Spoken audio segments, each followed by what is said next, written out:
Bienvenidos, queridos amigos, a su espacio Reflexiones, un estudio simple de la Biblia donde comentamos abiertamente temas interesantes acerca de este maravilloso de este maravilloso libro, la Santa Biblia. Estoy con mi amigo Carrión. ¿Qué tal, hermano? ¿Cómo estás? Excelente. Carrión, sí, estamos aquí. Gracias por tu compañía, hermano. De igual manera. La semana pasada estuvimos hablando acerca de amarás al Señor tu Dios con todo tu corazón y con toda tu fuerza, con toda tu alma. Sí. Y el mandamiento que le sigue a este es amarás a tu prójimo como a ti mismo. Encontramos un texto en Deuteronomio 10:19, donde dice: amaréis pues al extranjero, porque extranjero fuisteis en la tierra de Egipto. Y queremos meditar un poco sobre esto, sobre la nación judía, la nación de Israel, y este mandamiento de amar al extranjero. ¿Quién es el extranjero en ese contexto bíblico? Me parece que es un terreno muy amplio por donde podemos cortar. El extranjero era todo aquel que buscaba refugio, todo aquel que escapaba de las desigualdades, de las injusticias de los pueblos cercanos. En aquel tiempo no habían leyes, en aquel tiempo los gobiernos eran despiadados. Si querían destruirte, te destruían y se quedaban con todo lo que tú tenías. Entonces el extranjero trataba de encontrar ese refugio y iba a las grandes ciudades. Israel fueron esclavos muchísimos años, algunos dicen 400, 300, no importa, eran esclavos, y juntamente con ellos habían extranjeros. O sea, no eran los únicos, los esclavos no eran solamente los israelitas, eran de otros lugares. Y todos ellos buscaban la misma necesidad. Y Dios hace ese tremendo llamado: dile a los extranjeros que salgan con ustedes. No le dice, dile a los extranjeros que ellos no pueden salir. No, dile que salgan con ustedes. Y son ellos los que van a darles los bienes para que ustedes puedan tenerlos. Y eso es importante, porque hoy en día ese es el llamado que hace el Señor. Su pueblo no es solamente un pueblo específico, somos todos los seres humanos y tenemos que tener amor uno por los otros. No interesa nuestra nacionalidad, no interesa nuestro credo, no interesa nuestro lenguaje.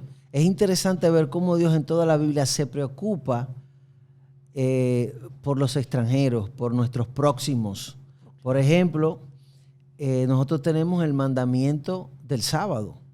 Dice: mira, guarda el sábado, pero guárdalo el asno, el buey que está, el extranjero que está dentro de tus puertas. O sea, en la Biblia aparece cómo Dios cuida al extranjero, le enseña a Israel a amar al extranjero, a convivir con el extranjero, que traduciéndolo ya para dejar la palabra extranjero de lado, porque esta universalidad donde estamos viviendo en este tiempo, donde las redes sociales, el internet, parece haber roto las fronteras. Sabemos que no, que hay conflictos todavía entre naciones, pero realmente Dios está preocupado por el extranjero, por el prójimo, por la persona más próxima a ti. Y por eso, siendo Israel una nación con una identidad que fue creada por Dios, ahí entra el tema de la religión, el tema de la señal del pacto, el tema de la circuncisión. Sí, absolutamente. ¿Qué dice Dios con este tema de la circuncisión? Bueno, la circuncisión era simplemente una forma de identificar, era una señal, era un símbolo de ese pacto que existía entre Dios y el hombre. Dios y el hombre. Entonces, en ese caso de los israelitas, con Dios. Ese pacto tiene un motivo, y ese motivo era singularidad. Dios quería mantener una singularidad de pueblo, porque ese pueblo tenía que ser luz y tenía que ser especial, y Él se encarga de darle esa singularidad. Y hoy en día ya no es la circuncisión, es el bautismo. Correcto. Porque eso es lo que nos separa. Eso es lo que separa a la persona de estar lejos de Dios, a la persona de aceptar a Cristo como tu Salvador. Ese es el propósito del bautismo. Pero la circuncisión era esencial en esos tiempos. Era esa señal. Entonces Dios manda hacer la circuncisión. Y todo niño de 8 días de nacido tenía que circuncidarse. Pero esta señal no podía convertirse en un mecanismo para aislar y maltratar al extranjero, para desamar al extranjero, a nuestro prójimo. Todo lo contrario. Incluso el mandamiento dice, mira, yo ordené que te circuncidaras, pasándolo para acá. Yo ordeno que te bautices, pero es para que circuncides tu corazón. ¿Por qué Dios manda circuncidar el corazón? ¿Por qué manda circuncidar la mente? ¿Por qué manda bautizar nuestro corazón? Porque para amar al extranjero tengo que estar circuncidado. Tienes que nacer de nuevo. El corazón, tengo que nacer de nuevo. Es exactamente el fundamento esencial tanto de la semana pasada como esta semana. Es ese. Para yo poder hacer eso, para yo poder reflejar ese amor de Cristo en mí hacia otras personas, hacia los que no conocemos, hacia los que nos hacen daño, a aquellas personas que no coinciden con nuestra manera de pensar, para yo amarlos, yo tengo que nacer de nuevo. Correcto. Tengo que estar circuncidado, tengo que circuncidar mi corazón. Porque... Y aquí nos metemos en un aspecto muy sensible de la religión, de la palabra religión. Que la palabra religión en la Biblia aparece tácitamente pocas veces. Una de las veces que aparece la palabra religión es en Santiago 1:27. ¿Y por qué utiliza Santiago la palabra religión? Porque cuando enmarcamos nuestra fe en cotejos, en requerimientos, alejamos a los necesitados. ¿Qué estoy diciendo? Dios está diciendo, mira, tienes que circuncidarte, tienes que bautizarte. Entonces yo digo, bueno, el que no es bautizado, que no entre a la iglesia. El que no es bautizado, que no entre a la iglesia. O no me junto, mis hijos no se juntan con otras personas que no... Si no están bautizados, mis hijos no se juntan con esa persona. Y a Jesús lo criticaron porque decían, mira, él se junta con rameras, con fariseos, con cobradores de impuestos. Criticaban a Jesús los líderes, los religiosos de la época. ¿Qué dice Santiago?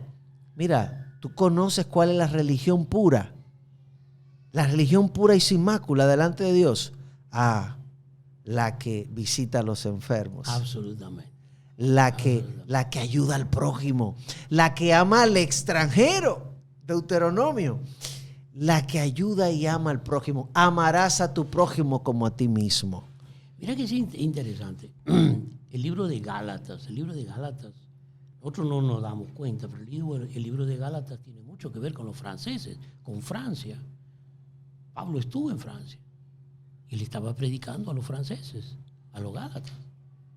Y en eso le dice, Pedro, le dice, yo veo que tú comes y bebes con los gentiles, pero cuando aparecemos nosotros, tú como que no quieres que nosotros te veamos que estás haciendo eso. ¿Por qué? Porque le está explicando a Pedro, deja la hipocresía. Si tú tienes a Cristo en tu corazón, no puedes hacer excepción de personas. Y nosotros no podemos hacer excepción de personas. La iglesia es la casa de Dios. Quien es dueño de la iglesia es Dios. Quien controla, quien decide quién entra y quién no entra es Dios, no nosotros. Correcto. El extranjero tiene todo el derecho, aquel que necesita de Cristo, aquel que necesita de protección, aquel que necesita de pan, aquel que necesita de ayuda, tiene todo el derecho de esperar que nosotros, que decimos muchas veces que nos llamamos cristianos, que amamos a Cristo, poderlos ayudar. Hay una canción muy bonita y vamos terminando. tiene unos años la canción que dice, nuestra misión es hacerles saber que alguien les ama. Absolutamente. No es otra la misión de nosotros. A veces nosotros pensamos que es poner parámetros de conducta, de moral y ética, pero es decirle y hacerles entender que alguien los ama. En la parte final de esta reflexión, querido hermano Carrión, el mandamiento amarás a tu prójimo como a ti mismo. Entonces, es uno de los milagros que Dios tiene que hacer en nosotros. Absolutamente. Hoy no, es un tremendo milagro, porque solamente aquel que experimenta en vida y en carne propia ese nuevo nacimiento, y vivo no ya yo, mas vive Cristo en mí. Solamente cuando nosotros experimentamos esa vida de Cristo en nosotros, que vamos a poder ver a nuestro prójimo, amarlo, buscarlo, encontrarlo, ayudarlo. Porque fue lo que Cristo hizo con nosotros. Eso fue lo que Dice, hizo. mira, ustedes fueron extranjeros, se lo estoy diciendo, yo le estoy mandando a hacer lo que yo hice por ustedes. Exactamente. Entonces, queridos hermanos, amemos a nuestro prójimo como a nosotros mismos, porque Jesús nos amó, nos rescató, Amén. nos salvó, nos sacó del peligro y nos puso en una zona segura. Absolutamente. Amemos a nuestro prójimo.